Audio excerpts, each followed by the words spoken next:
Hello, everyone. Today, our podcast is going to be a little bit different.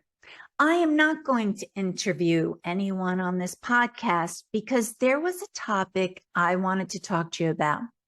This is a topic I know I have had issues as being a business owner and the CEO of World Innovators. This was something I had a problem with. And it wasn't until I finally started to get some strategic steps in place was I able to fix it. The problem I had was implementing. I would put out all the papers, I would have all the charts, I would do all my analysis, I would do the research, I would go to conferences, I would put out a whole plan of what I wanted to accomplish, usually, at the beginning of the year for the business, what we wanted to do, what we wanted our goals to be in 5 years or 10 years. What little hurdles did we want to get over? And I would set this all out. I would talk to our team about it. But then what would happen? Everyday life and work happens. And I didn't get the things implemented. A few years ago, I read this book, The 4 Disciplines of Execution. This is a great book. If you have the opportunity to read it, as you see, I reference it quite a lot with my different bookmarks, and I have I highlight it and have my writing in here because this is key. A lot of us do the planning, but we don't implement. We don't start to execute the plan.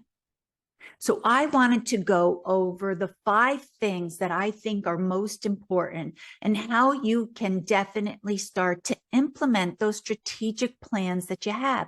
And the thing I'm going to say is, if you're like me, I'm kind of like a perfectionist. I'm also I have a power struggle. So I like to do it all myself. But I also, if I'm going to do it, I want it to be perfect.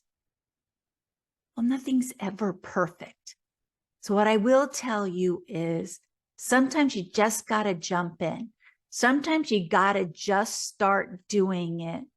And then maybe you're going to have to tweak it. Maybe you will have to change things around.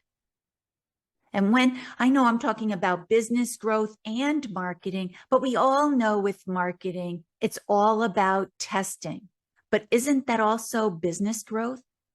You might try one tactic for your business, or you might try something else, and sometimes it works and sometimes it doesn't.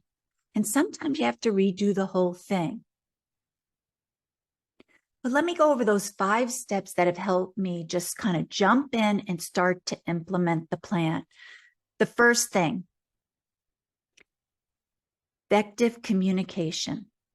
You have to be able to effectively communicate what your goals are, what you're trying to accomplish, and why.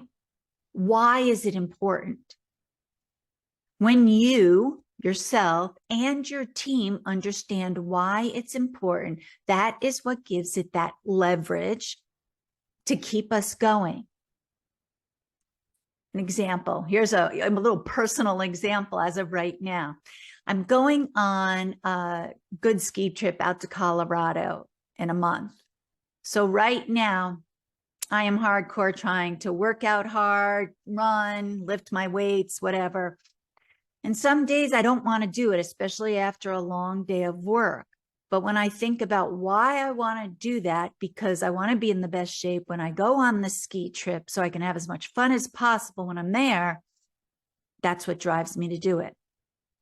You need to have that strong why for yourself. Why are you trying to do this? What is it about this plan? Where is it going to take you? Work on your communication skills, one to yourself, but also to your team. Your team has to understand it. They have to understand it and they have to buy into it. So that is your first one, is you've got to be an effective communicator. And I will tell you a quote I heard just the other day from Warren Buffett. Warren Buffett said, invest in your communication skills. He said he guaranteed that if you do, you'll see between a 10 to a 50% increase in your income over your lifetime because you become an effective communicator. Now, part of being an effective communicator isn't just saying the words, but it's understanding the people that you're talking to so that you talk in a way that resonates with them. That's very important because I didn't realize that until I started my Toastmaster training. I always had my own agenda. I always just started talking and was saying what I was doing. But I had to realize that other people think differently than me. Sometimes people want to see that full picture where I'm more like, okay, you do this, this, and this, get it done. But no, they want to know, why do you want me to do this? What is that broad picture? So for those people, I have to describe things a little differently. There's other people who are like me and they're fine with, okay, do this, do this, do this, and they just go and do it. And I leave them alone. That brings me to step 2. Step 2 is put together your dream team. What I mean by that is, obviously, you have all these tasks and you might want five people to help you out. Maybe some are consultants, maybe some are in-house, but you need 5 people. Just don't divvy up the jobs without taking into consideration each individual and their attributes that they're good at. Also, what do they like to do? Some people love doing social posts. Some people hate doing social posts. Some people love being in front of the camera. Some people hate being in front of the camera. Some people like to do the sales calls. Some people don't like to do the sales calls. But if you do this like little interview process with them, figuring out what it is that they like to do, what attributes they're strong at, and you mesh the two together, that's when you get that dream team. You're going to get things implemented faster, and you're going to start to see changes. We all want to start to see changes. You all want to see that something is changing, that you're heading in the right direction. The third step is to establish the clear goals, but have some metrics so that you can monitor it. You don't want to be out here saying, okay, we just want it to be, so-and-so sales, or we want to get 10 more clients and we just have it here. Sometimes it's good to have a little scoreboard. Like, okay, maybe you want 10 new clients, but you see it like going, sort of like when people do those fundraisers in their town, you have the thermometer and you see the red going up as they raise more money. Same thing. You have that scoreboard. So the whole team sees, like, our goal is 10. Here we are. We're at 2. Oh goodness, we've got 5. Here we've got 7. Come on, we only need 3 more. But it just keeps everyone involved. It keeps everyone knowing, remembering what the goal is, but where you are right then and there. The fourth thing, on getting it implemented. Each person now has their role. They know what they're doing. They have their job. But you got to have accountability, because it is easy. Like I said, everyone is still dealing with their everyday work. So if you say to yourself, okay, yeah, they want to get to 10 clients and 10 more clients in 6 months, well, make sure that you're having meetings at least monthly, if not every other week, to make sure that people are doing little steps to get them towards finishing their tasks so you can achieve your goals. If you don't do that, it's very easy for everyone to say, I'm too busy today with the everyday. I'll get to it tomorrow. Well, guess what? Tomorrow never comes. It doesn't. You guys, think about it. Everything you've always said, okay, tomorrow I'm going to do that. Tomorrow I'll do that. Well, even if tomorrow, when it comes, you'll have something else you need to do. So it's always good to have that thing like, oh goodness, we have that meeting on Thursday. I better make sure I have my one little task that I need done that helps us get it there. The fifth thing is you want to see always, like we said, you want to see a significant and continuous monitoring that you're on track, that you're heading towards that goal. So like I said, yes, you'll have that scoreboard and we'll have accountability, but you need more. You've got to know what are these tasks that everyone is doing, and everyone needs to know what everybody else is doing because they can help each other out. Maybe one person over here in marketing is too overwhelmed. They have too many things going on because they're marketing a trade show and you have a new launch of a publication, and sales is here, but they're busy. But maybe you can help each other out. You help and you can share the tasks at hand so that at the end of the day, you're all working together as a team to achieve the goals. You have to set these things in place so that you start to implement these great plans that we all have. All business owners and marketing executives have ideas, great ideas. The problem is they don't get implemented. And sometimes they don't get implemented because we're too busy with our everyday, but sometimes also it's like, is it all right? Maybe we should sit and ponder this some more. Maybe we should do another landing page. Maybe that color's not right. No, stop that.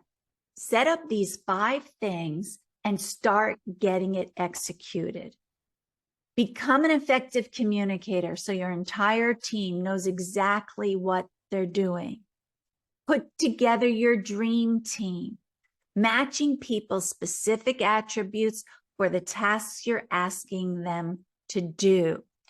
Third, establish clear goals and metrics to track. Metrics to track. We all want to see progress. Fourth is to foster that culture of accountability, encouraging open communication and helping each other out.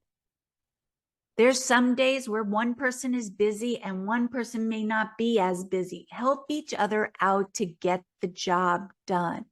And then the 5th thing is just to have significance of continuously monitoring and adapting so that you stay on track. Notice I said the word adapting because sometimes things don't go as planned. So you have to adapt or pivot, if you want to use that word, pivot, so you get back on track to achieving your goals.